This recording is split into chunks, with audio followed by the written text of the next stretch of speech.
So targeting SC, SSC, CGL, CHSL is the prime important in this class. Along with that, other government exams also, general awareness area, polity questions, polity and governance related questions, you can make use of that. The class is in English medium. So Indian polity from the Lakshmikant, generally we follow most of the content here. Let me give you a rough idea about how the constitution look like, what all the contents of this constitution. So one thing you need to keep in mind, constitution is just like a book. So like a book, it has a introduction portion, it has a main body portion, it has some appendix also. Are you getting it? So in the constitutional term, this introduction, we call it as preamble. So preamble is the introduction to the constitution. The main body, so similarly main body is there. So this constitution has several parts. That means the whole content is divided into several parts, like 1, 2, 3, 4, 5, 6, 7. Several parts are there. So in each part, when you take, suppose part 1, there are 4 articles. Article 1, Article 2, Article 3, Article 4. 4 articles are there. So several parts are there. Under each part, several articles are there. Parts 1, 2, 3, 4. Part 1 is Article 1, 2, 3, 4. So in each article, you have actually several content is there. Okay. The content is there. So content might be written as clauses, subclauses or exceptions, like that it is there. So this is how our main body of the constitution look like. So similarly part 2 also comes, in that also several articles are there, in that many clauses, subclauses, exceptions all written there. So once these parts are over, so 22 parts are there, by counting number it is 22. But in reality 25 parts are there. So the numbers 22 and 25 parts are there. After that you have appendix. So appendix actually we call here it as schedules. Okay, schedules. So schedules, what is schedules? Schedules means some additional things that could not be added to the main part of the constitution, but at the same time that is linked with the main body in some way. So there are several schedules there, totally 12 schedules there. So each schedule consists of a specific content. For example, schedule 1 if you take, that consists of the list of union states and our union territory list is there. 1, 2, 3, 4, 7. So 7, so schedule 7 if you take, there are 3 list of subjects are there. State list, union list, concurrent list. So like that up to 12 schedules are there. So this is how our constitution look like. So in this slide you can see that the different parts of our constitution, the subject matter and the articles covered. The first part, that is union and its territory, that is from article 1 to 4. Second one, citizenship, article 5 to 11. Third one, fundamental rights, article 12 to 35. So remember, actually many times in different government exams this will be directly asked there. Citizenship consists of from which to which article, like that question could be asked. Fundamental rights 12 to 35. Directive principles of state policy, DPSP, article 36 to 51. Fundamental duty, article 51A. Okay, so fundamental duty you can see it is part 4A. Why this A, B, C comes there means it's added by different amendment. So amendment in the sense the changes. The original constitution changed by amendment.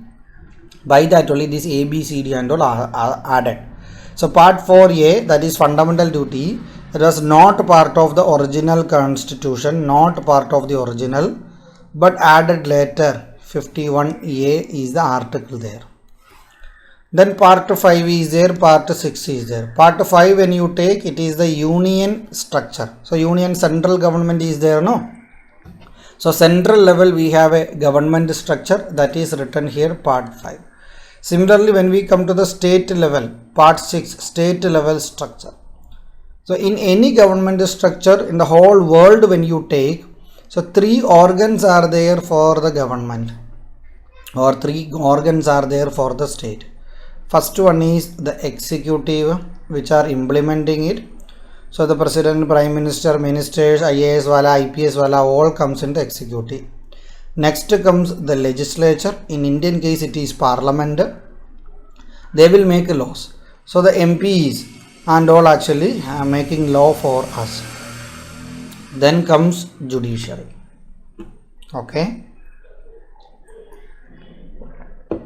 Judiciary will adjudicate the cases on the, so an impartial, unbiased arbitrator. Along with that, judiciary will oversee whether the executive and the legislature working properly as per the basic document, that is constitution. So constitution has entrusted this verification power to the judiciary. Okay. So let's come to the part 5. So part 5 consists of an executive provision. So the president, vice president, prime minister, council of ministers, attorney general of India, all we will see here. Then there is a parliament. So Lok Sabha related provision, Rajya Sabha related provision listed there. Then there is legislative power of the president or the ordinance power. Okay, ordinance power of the president. Then there is union judiciary, or simply we could say it as Supreme Court. Then there is Comptroller and Auditor General, that is CAG. Okay, clear? Then comes to the state government. When we comes to the state government, the executive provision is there. The executive in the state government, we know there is governor, then chief minister, council of ministers, advocate general of the state. Advocate general of the state. Okay, so that's what is the executive of the state. When we comes to the state legislature, their legislative assembly, Vidhan Sabha comes. If there is 2 houses in the state, Vidhan Parishad, legislative council also come. For example, some states in India, they have these 2 houses.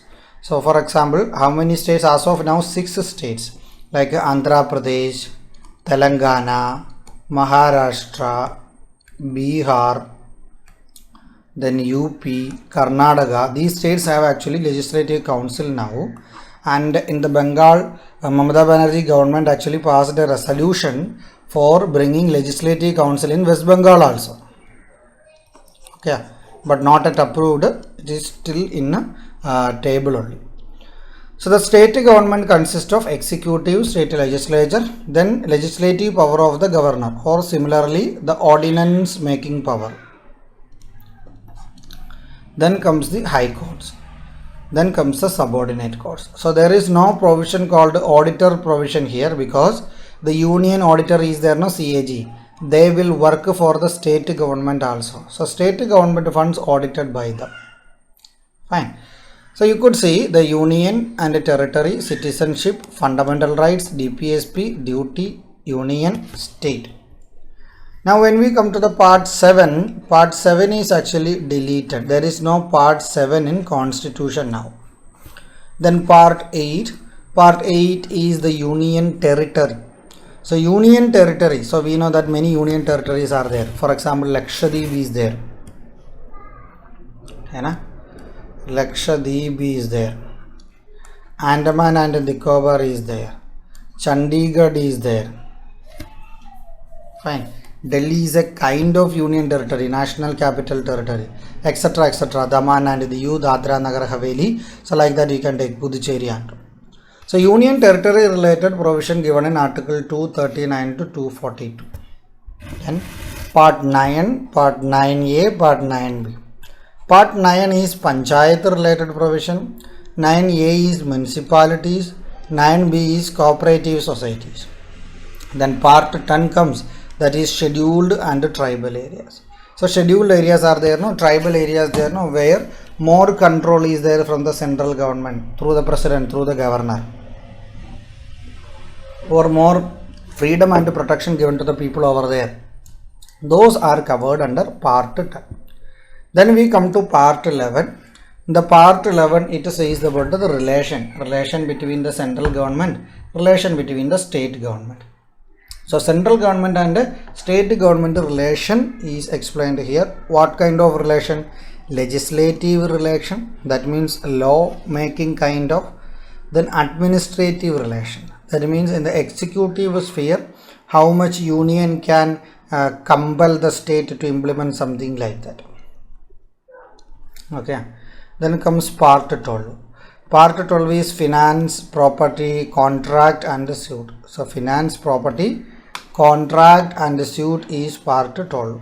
So here finance related, borrowing related, other, then right to property under 300A is all included in part 12. So we know that this right to property, earlier it was part of fundamental rights.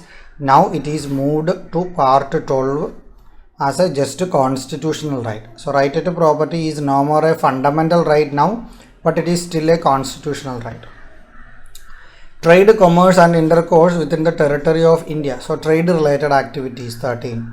14 is services related activities. Services under the union and the state. So you will see UPSC, State Public Service Commission related provisions here. Okay. So these are IAS wala, IPS wala, every such sections and their power appointment controlled by this part 14. Services and Public Service Commissions. Then comes part 14A. Part 14A is related with the tribunals or administrative tribunals. Article 323A is also there. Article 323B is also there. Not just administrative tribunal, 323A is administrative, 323B is other purpose tribunal is there. Then part 15. Part 15 is related with the elections. Okay, part 15 is related with the elections. So Election Commission of India, their powers are all mentioned here, elections. Then part 16, special provisions relating to certain classes. Then part 16 we won't actually study these. Then part 18 we will move, that is emergency provision from article 352 to 360. Okay, so after these emergency provisions, then part 20, that is amendment of the constitution, article 368. So part 18 and part 20, emergency provision and amendment of the constitution, all mentioned here. Clear? Then comes to the schedules.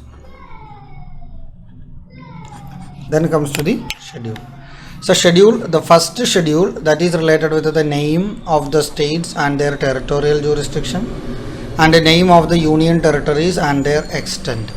Okay, so first schedule mentions about the states and union territories related information.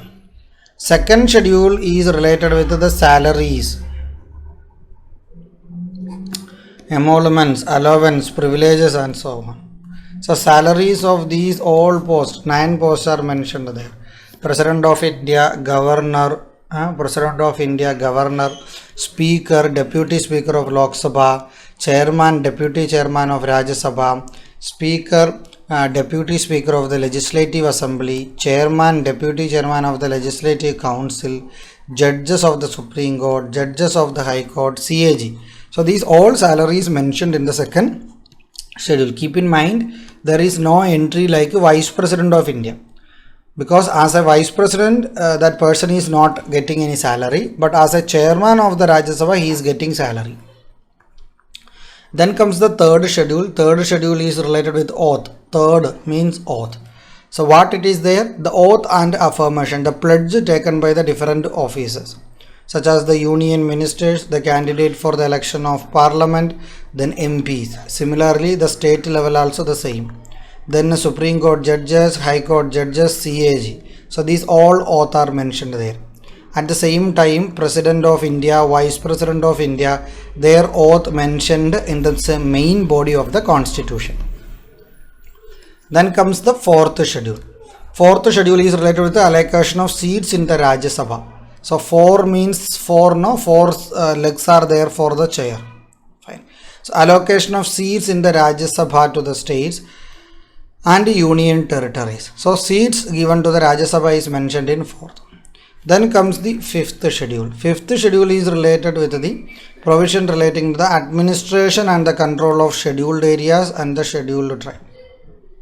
Provision relating to administration and the control of scheduled areas and scheduled tribes. So scheduled area tribe administration is required. Then 6th schedule. 6th schedule is related with the administration of tribal areas in the states of Assam, Meghalaya, Tripura, Mizoram. Okay, so their administration of tribal areas specifically given in the 6th schedule. Then comes the 7th. In this 3 list of subjects is given: union list, state list, concurrent list. So these subjects actually details the power of the union and the state government accordingly. Then comes the 8th schedule. In the 8th schedule, languages of the recognized by the constitution is given. As of today, 22 languages are recognized. So different languages list you can see here. Then comes the 9th schedule. In the 9th schedule, some act, regulation, rules are inserted which are saved from the judicial review. That means there is no judicial review on the laws inserted here. Okay, but in 2007 Supreme Court actually ruled that laws included in this schedule will be also judicially reviewed by them from April 24, 1973 onwards. That means before 1973 whatever is there they won't check it. Then comes the 10th schedule. 10th schedule is related with the anti-defection provision. Okay, so defection is there, no, from one party to another party people do jump. So against that provision is given, that is 10th schedule. Then 11th one, that is related with the powers and responsibilities of the panchayat. 11th, 12th is there, that is related with the powers and responsibilities of the municipalities. Clear? Clear. So that's it about the first structure of our constitution and the respective content. Now we will start with the part 1. Part 1 consists of the union and its territory. We have seen the title of the part 1. Totally there are 4 articles in that: Article 1, Article 2, Article 3, Article 4. Article 1 says the name and the territory of the union. The name and the territory of the union. Article 2 is related with the admission or establishment of new state. Article 1 is name and territory of the union. Article 2 is admission or establishment of new states. Then Article 3, that is related with the formation of new states and alteration of areas, boundaries or names of the existing states. Fine. So formation of new state, changing the areas, changing the boundaries, changing the names of the existing states. Then comes the Article 4, that's related with the laws made under Article 2 and 3 to provide for the amendment of the first and 4th schedule and supplemental, incidental and consequential matters. Okay, so 4 articles are there, the respective content also given here. Fine, clear? So we are going to discuss about these articles in details in the coming one. So before that I have included some question. You can just see that question and see whether you are able to answer it or not. Okay, try to answer this one. 10 seconds.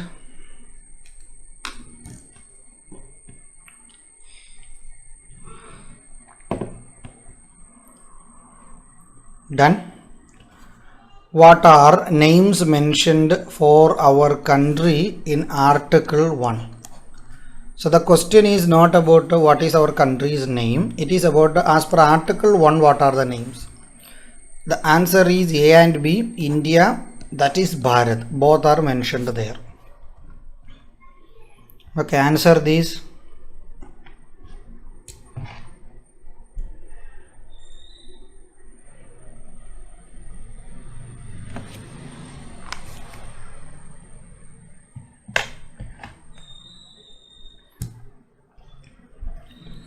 What is the nature of Indian system as per Article 1? So Indian political system, its nature as per Article 1. Union of states, federation of states, association of states and union territory, federal system with the unitary wise. As per Article 1, India, that is Bharat, shall be a union of states. So answer A. Okay, try this.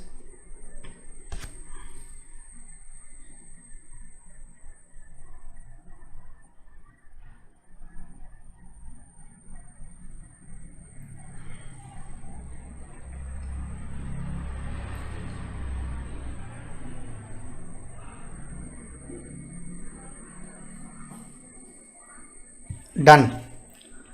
As per Article 1, the territory of India shall comprise. So Article 1 related one. The territory of India is the question, shall comprise territory of the states, union territory and other territories as may be acquired. Actually all the statements are true here. The territory of India consists of whatever territories with the state governments, whatever territories are there in the union territory regions, whatever territories that may be acquired tomorrow. So all these are considered as Indian territories. Try this one.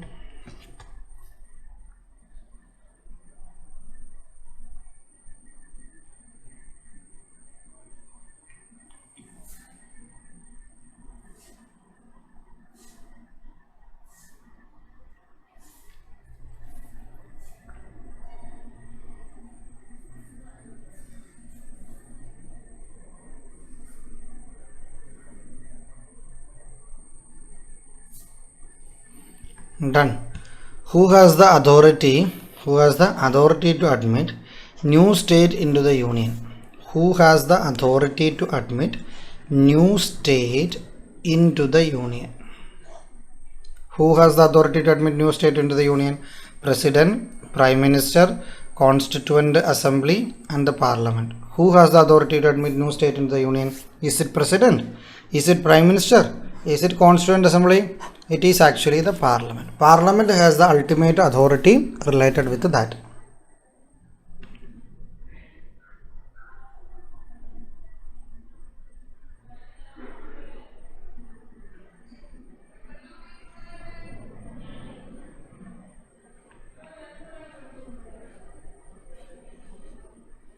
Done.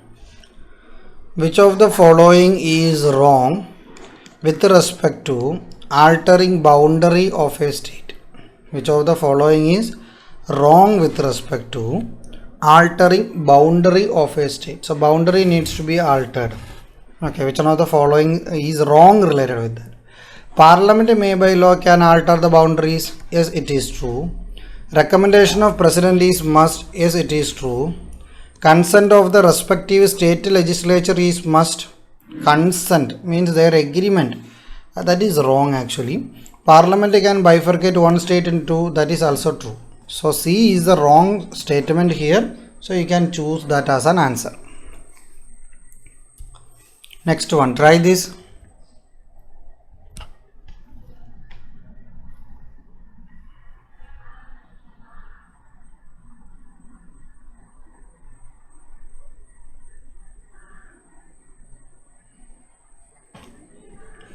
Done.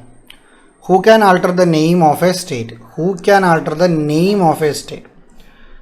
For example, the Mysore state renamed into Karnataka. The Madras state renamed into Tamil Nadu. Who can do it? Is it the president? Is it the parliament? Is it the state legislature? Is it the state ministry? It is the Parliament of India. They are empowered to rename the state. Okay. Okay, next question. Try to solve this.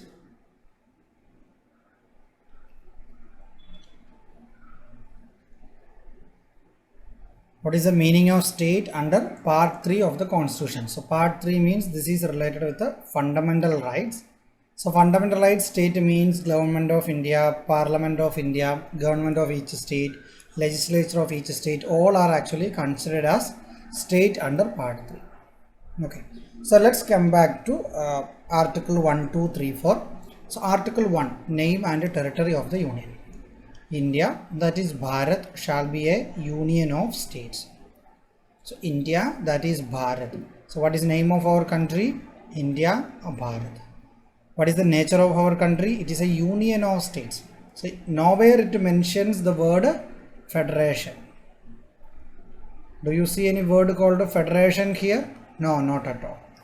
So it says India is a union. So many states are brought together, union of states. The states and territories thereof shall be specified in the first schedule. So in the first schedule, the list is given of the states, list is given that of the union territories. The territory of India shall comprise. So territory of India shall comprise territories of the state, the union territories, and the other territories that may be acquired in the future. So in Indian territory consists of the areas that is possessed by the states, areas that is possessed by the union territory, and any future territory. For example, when India became Republic 1950, Sikkim was not part of our country. Puducherry was not part of our country. Goa was not part of our country. Daman and Diu was not part of our country. These were brought after 1915. So acquired territory also part of our country. Now comes to Article 2. Article 2 is admission or establishment of new states. So admitting and establishing new states. So Parliament may by law. So law is required and Parliament will do this action. So Parliament by law admit into the union. So it accept or establish new states on such a term and conditions it thinks fit. So whenever a new state brought under the Indian territory, for example the Puducherry, for example the Goa, for example the Sikkim. So whenever new territory brought under the union, means India, so the Parliament will think about the conditions as it thinks fit. Any conditions, any compromises, any special provisions could be made by the Parliament. Then comes Article 3. Article 3 is related with the existing territory, what all different combinations possible by the union. So formation of new state, alteration of areas, boundaries, names of existing states, Parliament will do by law. So name change of a state, altering the boundaries of a state, altering the areas of a state, all done by the states, all done by the Parliament by law. So Parliament by law will perform all these functions. Okay, so formation of new states, alteration of areas, boundaries or names of the existing states, etc. Parliament will do by law. Form a new state by separation of territory from any state, or by uniting two or more states or parts of the state by uniting any territory to a part of any state. So these all, so not just the state, you can read it as state or union territory. Okay, so separation of a territory from the existing state or union territory, uniting two or more states or parts of the state by uniting any territory to a part of any states. So like that it is possible.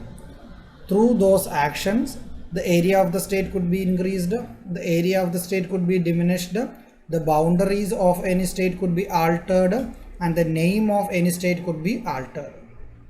So these are all possible by the Parliament by law. And here a provision is given. So this provision simply says that before a bill for altering the boundaries or the name of this existing state brought into the Parliament, President's recommendation is must. Okay, before giving such a recommendation, President will refer the such piece of legislation to the respective state legislature. So within the prescribed time, the said state legislature should return it with their opinion, with their request, with their reservation and all to the President. President will place the same along with the bill in the Parliament. But the Parliament may accept or reject the suggestions by the state government. So it is at last the Parliament decide what to do, what not to do. Now comes to Article 4. Article 4 says about any of the laws that's made for this purpose of Article 2 and 3.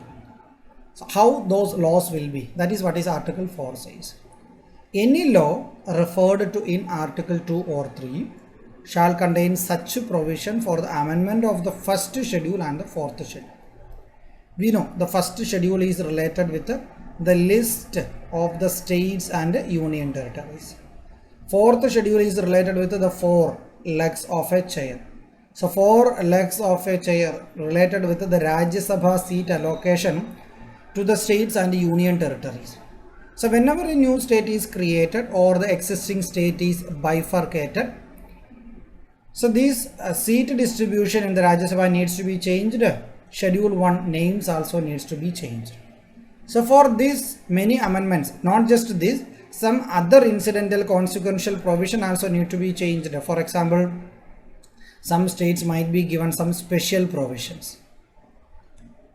Okay, when Delhi became National Capital Territory of Delhi, a separate article added for that in order to describe about what all the conditions related with Delhi. So these all Parliament will decide. They can do these such amendments associated with this, just like a simple ordinary legislation, not required a constitutional amendment under Article 368. That means these processes are pretty easy for the ruling government there. Then comes the part 2. Part 2 is citizenship. So part 2 consists of Article 5 to Article 11. So what is mentioned here? Citizenship, or who all are treated as an Indian citizen, who all are won't be considered, or who will lose Indian citizenship. So if you are an Indian citizen, what are the conditions? If you want to become an Indian citizen, what are the conditions? If your parents or grandparents are Indian citizens, what are the conditions? Right? If you are a very excellent person in art, literature, science, is there any way you can become the citizen of India? So like that, a lot of provisions are given here related with the citizenship. How to acquire it, how you will lose it, how you can maintain it, all. Article 5, it says about the citizenship at the commencement of the constitution. That means in 1950, when this constitution came into force completely, who all are the citizens, who all are not the citizens. That is not required for the exam purpose nowadays, because that was more related with Pakistan and India divisions and the residential. Article 6, similarly, the migration India-Pakistan associated. 7, citizenship of migrants of Pakistan. So 5, 6, 7 and all, it's redundant. As an aspirant for the exam, we don't require it, so don't waste much time. 8, rights of citizen of certain person of Indian origin. So Indian origin persons, parents, grandparents were Indian citizens. So Indian origin person, is there any provision? 9, a person voluntarily acquiring the citizenship of a foreign state. So foreign country citizenship, if you are acquiring, what will happen to your citizenship? Continuance of the rights of the citizenship. Continuance of the rights of the citizenship. So what all things you should do in order to keep that citizenship. If you are doing anything against the country, you are not at all a respectable person to hold Indian citizenship. Parliament to regulate the right of citizenship by law. So Parliament can regulate the rights of citizenship by law. So Article 5, 6, 7, 8, 9, 10, 11 is there. So whatever it is mentioned, I have made it actually a shorter form from Lakshmikant here. I will show you. Before that, it is not just the articles in the constitution is controlling the citizenship related provision. Parliament has appropriately brought a Citizenship Act of 1955. This 1955 Citizenship Act amended many times. Even 2019 also they have amended it. So by amendment they have changed the conditions now there and here. So keep in mind, it is not the constitution to decide the citizenship now. It is the Citizenship Act and its respective amendments. Acquisition of citizenship. So you are going to acquire the citizenship. You can acquire the citizenship by birth. You can acquire the citizenship by descent. You can acquire the citizenship by registration. You can acquire the citizenship by naturalization. You can acquire the citizenship by incorporation of the territory. These are some general provisions. When you come to the Assam Accord, there is another provision associated with the citizenship. Okay. So other than that, 5 provisions are there. Then comes the laws of citizenship. Citizenship laws by renunciation, by termination, and by deprivation. Let's analyze the points. So first one, how you are acquiring a citizenship? By birth. So by being born in the country, you can acquire the citizenship. But there is a difference. Means the set of persons who took birth from 1950 to 87, there is a condition. 87 to 2004, there is a condition. From 2004 onwards, there is another condition. So set number 1, set number 2, set number 3.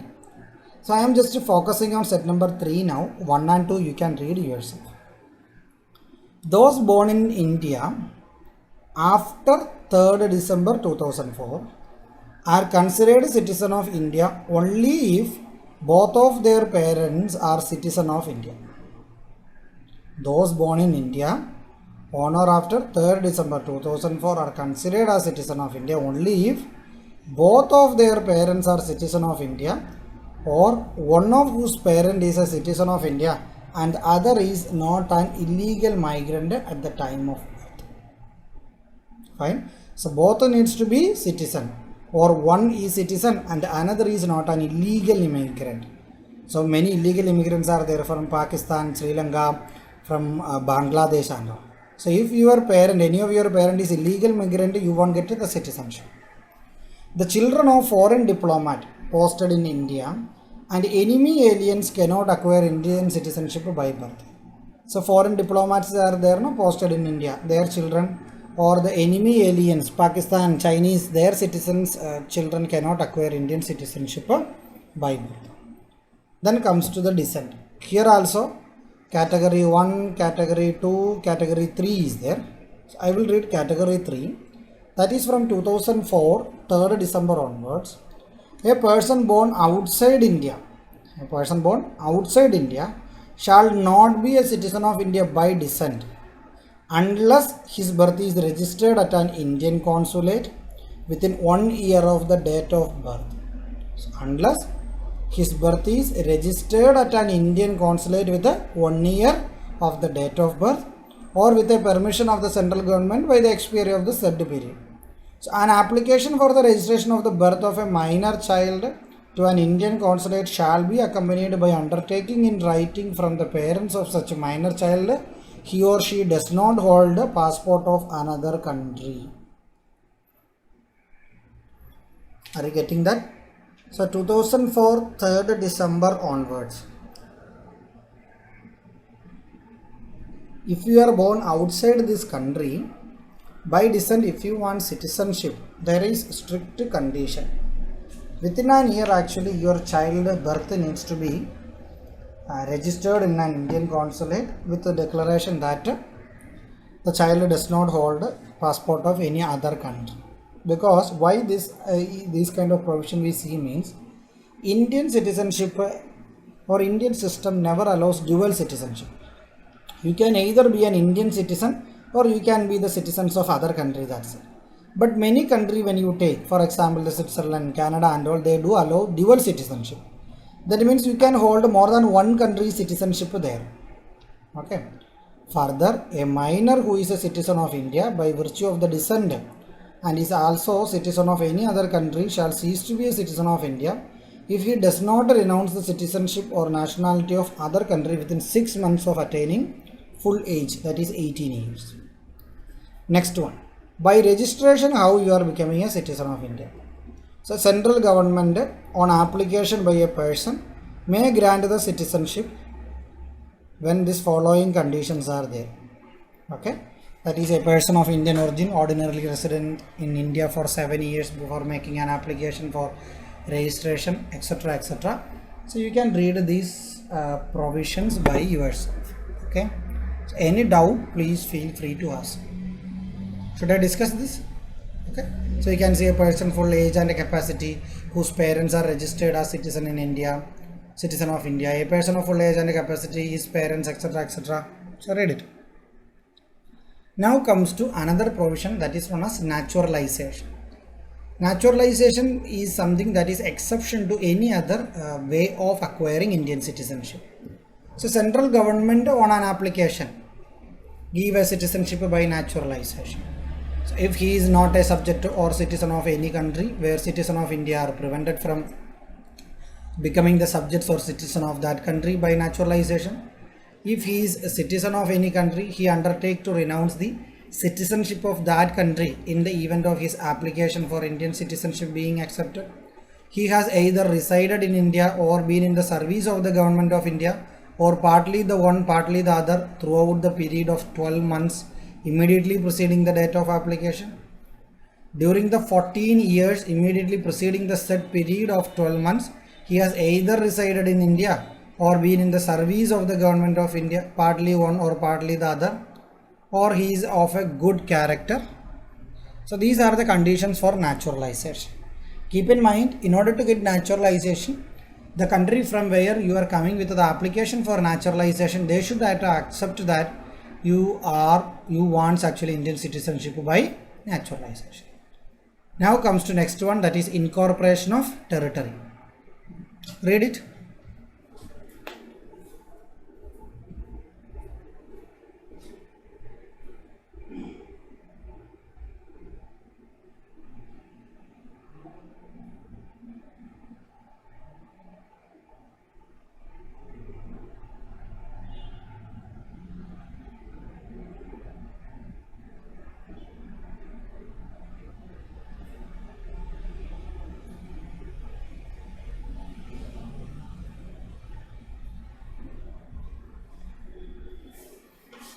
Done.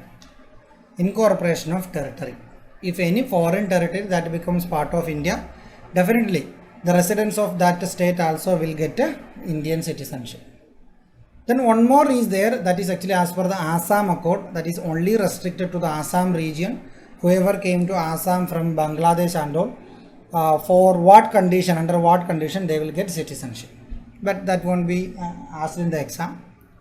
Now the loss of citizenship, how a person will lose the citizenship. One is by renunciation. So any citizen of India, by renouncing, you can say that I don't want this citizenship, so you can actually renounce it. Second one is by termination. So if you are voluntarily acquiring a citizenship of another country, so easily central government can terminate your automatically your Indian citizenship will be terminated. No need of central government involvement, automatically that will happen.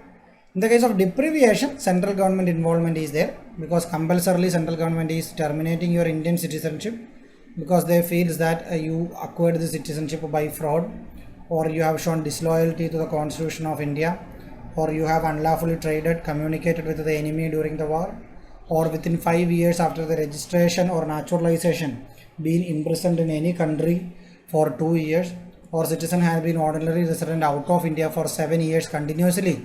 So you could be fine. So this question we have seen already. Now comes to part 3. So part 1 is over, part 2 is over, part 3 is over. Okay, just to see these articles once. Part 3.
Done?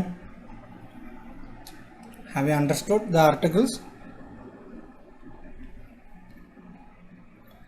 So part 3, fundamental rights. 12 is there, that is related with the definition of the state. 13 is there, that is related with the definition of the law in a way. Then article 14 to 18 is there, equality related. 19 to 22 is there, that is freedom related. 23 24 is there, against exploitation. 25 to 28, freedom of religion. 29 30, cultural and educational. 31 ABC, saving of certain laws. 32 up to 35. Okay, shall we start? So if some ask you what are the rights means, you can say a right to equality is there, that is 1. Right to freedom is there, that is 2. Right against exploitation is there, 3. Right to freedom of religion is there, that is 4. Cultural and educational is there, 5. Right to constitutional remedy is there, 6. Okay, so article 12 and article 13. Article 12 and article 13. What is 12?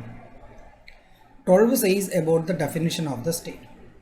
The state include government and parliament of India, government and legislature of the state, and all local or other authorities within the territory of India or under the control of government of India.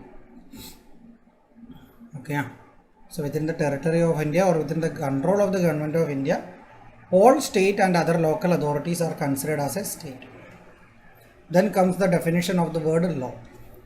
The word law include a lot. The law include ordinances, orders, bylaws, rule, regulation, notification, customs also. For example, we know tribals and all have their own customs. Even those customs are considered as a law in force under this fundamental rights part. That means in the later provision it will say these laws cannot go against the fundamental right. That means the custom also.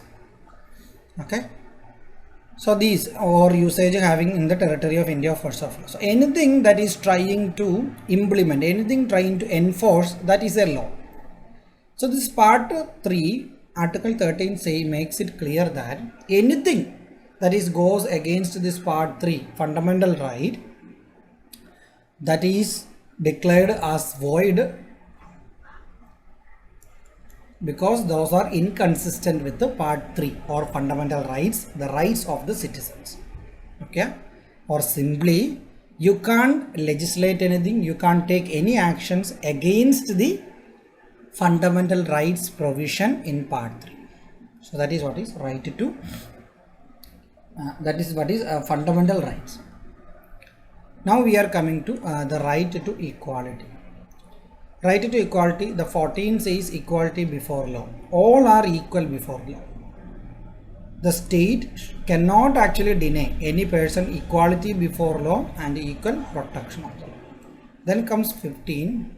15 says about the discrimination on the ground of religion, race, caste, sex, place of birth. So state cannot discriminate these all. So no citizen on the ground of religion, etc., subject to any disability, liability, restriction on these areas. So any public places, restaurants, hotels, entertainment places, you cannot actually discriminate based on caste, race, religion, place of birth. You cannot. And sex actually up to a limit it's okay, restriction if it is reasonable. Okay. And SC, ST, only for their positive discrimination is possible, negative is not possible. And economically weaker section of the forward class sections there also. Then comes article 16. Generally it is related with equality of opportunity in matters of public employment. There shall be equality of opportunity for all citizens in matters retaining to employment or appointment of any office under the state.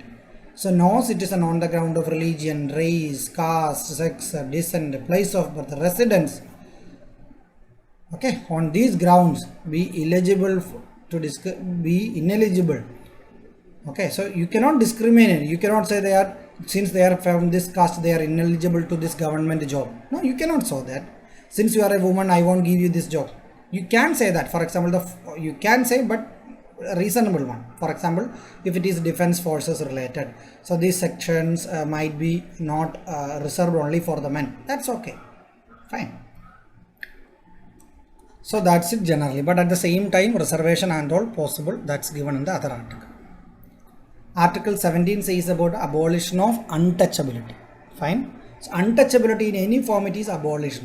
You cannot say this section is lower caste, I won't touch it, they won't be allowed here, and they will be insulted. So these things are not at all allowed here. Abolition of untouchability. So SC/ST law is there. Under that law, if you are actually insulting them by calling their caste, etc., there will be cases filed against you. Now comes to the 18, that is abolition of titles. State cannot confer any title except the education and military. For example, earlier there was a trend during the British period. Someone, they give them the title sir status, lord status, like that. So this lordship, etc., and all actually abolished here. State cannot give any title. So no title, not being a military or academic distinction, shall be conferred by the state. So no, not possible. So no citizen of India shall accept any title from any state, foreign state. Okay. So no citizen of India shall accept any title from any foreign state. No person who is a citizen of India while holding an office of profit, no citizen, whether he is a citizen of India or not a citizen of India, while holding office of profit or trust, accept any foreign title without the president's consent. So president's consent is must even for non-citizens in government service to accept these titles. So you can see those provisions. So foreign states also cannot give titles to our Indian citizens. You cannot give like that. Otherwise the rich persons or economically strong persons, what they will do? They will ask the other countries to give them some title and all. They can use their money power. Vijay Mallya and all can do that, no? So that's why such a provision, restriction also put in place. Now comes the right to freedom sections, Article 19. Protection of certain rights regarding freedom of speech. So freedom of speech are protected under Article 19(1).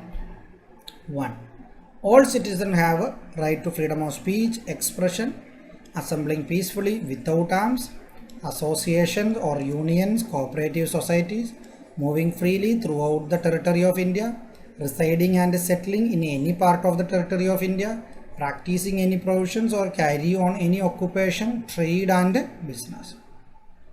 Is that okay? Is that okay? So these are your absolute freedoms. Fine. But there are exceptions a lot. Exceptions are must in order to ensure that the sovereignty of India, the national interest, public order, morality, those all are protected. So reasonable restrictions are there on these different fundamental rights. Then comes to Article 20. Article 20 is protection in respect of conviction for offences. So if you are convicted for some offences, you will get a protection, constitutional protection here. Okay, so this constitutional protection ensure that you are treated properly, you are treated well and good by the law enforcers. You are not insulted unnecessarily. So these all are determined by them. Okay. So no person shall be convicted of any offense except for the violation of law enforced at the time of commission of the act charged as an offense. That means whenever you are doing a action, if that is an offense at that time only, you will be punished. Tomorrow they cannot make it as an offense and punish you. No, not possible. No person shall be prosecuted and punished for the same offense more than once. So one action, one offense, you will get punishment once. Cannot give 2 times. No person accused of any offense shall be compelled to be witness against himself. They cannot compel you to say that I did the crime, so give me the punishment. There should be supporting evidence, supporting documents. Okay, so you cannot be compelled. So willfully you can say I have done this crime and all. So you can give the proof for that and take the punishment. 21. Protection of life and personal liberty. 21. Protection of life and personal liberty. No person shall be deprived of life and personal liberty except according to procedure established by.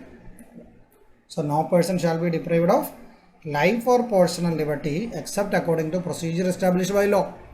So a proper law is must in order to touch your liberty, in order to touch your life. Now 21A, education. State shall provide free and compulsory education to all children of the age of 6 to 14 years of age. Okay, so compulsory also, free also. It is the state responsibility, 6 to 14. 22. Protection against arrest and detention in certain cases. Protection against arrest and detention in certain cases. No person who is arrested shall be detained in custody without being informed the reason for the arrest. So when you got arrested, the police must intimate with you why you are arrested. Are you getting that? Second one, every person who is arrested, okay, detained in custody shall be produced before the nearest magistrate within a period of 24 hours. So within 24 hours, you need to be produced before the magistrate and prove that yes, you need to be kept in the custody. Otherwise, you can scot free. Any person who is off for the time being an enemy alien or who are arresting under preventive attention may not enjoy these rights there. Okay. Now comes to Article 23. So Article 23 says about right against exploitation. Prohibition of traffic in human beings and forced labor. Traffic in human beings and beggar and other similar forms of forced labor are prohibited, and any contravention of this provision shall be an offence punished in accordance with the law. So nothing in this article shall prevent the state from imposing compulsory services for public purposes, and in imposing such services of the state shall not be any discrimination on the ground of this. So generally this forced labor, this other forms of exploitations are prevented, but the state means the government, if they are in dire requirement of using any public any category of service of people to public purposes, it is possible, but religion, race, caste based differences not possible. Okay, for everyone should be considered unilateral. Then comes Article 24 that says about the prohibition of employment of children in factories, etc. So no child before the age of 14 shall be employed to work in any factory or mine or engaged in any of the hazardous employment. Is that okay? Fine. So right against exploitation. That means the beggar system is prevented. The prostitutions, forced prostitution is there, no? That's actually prevented. So you cannot actually trade ladies and all. Many our villages and all you might have observed, mainly in the northern India, actually it is prevalent. Their young girls and all sold for clearing the debt and all. So she might be 14, she might be 10, she might be 15. They need to work under the masters without getting any payment, or they might be used for sexual exploitation by these masters in their homes. Is that okay? So these all are prevented by the Constitution. Okay.